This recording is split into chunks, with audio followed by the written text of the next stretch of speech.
정부 여당과 대통령실이 오늘 만나서 우리 경제 위기 상황에 대한 대책을 논의했습니다. 무엇보다 치솟는 물가를 잡기 위해 모든 정책적 대응을 총동원하기로 했는데요. 특히 전기요금은 인상하는 쪽으로 당정 간의 입장 정리가 끝난 것으로 보입니다. 임종윤 기자와 자세히 알아봅니다. 오늘 당정과 대통령실까지 머리를 맞댔는데 그만큼 급하다는 얘기겠죠? 그렇죠. 일단 오늘 회의에서 최대 현안은 역시 물가 얘기가 됐다고 볼 수밖에 없습니다. 최대 현안이 이 고물가 상황을 비롯해서 최근에 경제 상황 관련해서 이제 비상 대응을 해야 된다라는 데 인식을 좀 같이 한 모습이었는데요. 정부는 이를 위해서 기존의 경제관계장관 회의를 비상경제장관 회의로 명칭도 아예 바꿔서요. 물가를 중심으로 한 경제 상황을 앞으로 집중 점검하겠다 이렇게 밝혔습니다.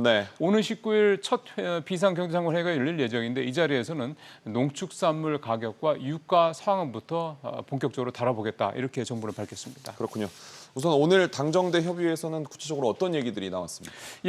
일단 여당인 국민의힘이 물가 부담을 줄이기 위해서 유류세 인하폭을 더 확대해야 된다라고 정부에 요청을 했고요. 정부는 이에 대해서 전체 세수를 검토해서 결정하겠다라고 응답을 했습니다. 하지만 지금보다는 좀 유류세 인하폭이 더 커질 가능성이 상당히 높았다 볼 수가 있겠고요.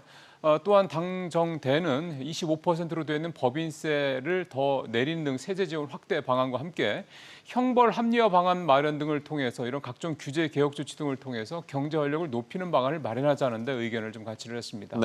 특히 국민의힘은 정부의 기초연금 인상과 한부모 가족에 대한 양육비 지원 상향 등도 요청을 한 상태입니다. 물가와 관련해서는 당장 내일 한전이 전기료 인상안을 정부에 제출할 예정이죠. 그렇습니다. 그러니까 정부 여당에서는 인상하는 쪽으로 입장이 정리가 된 겁니까? 그렇습니다.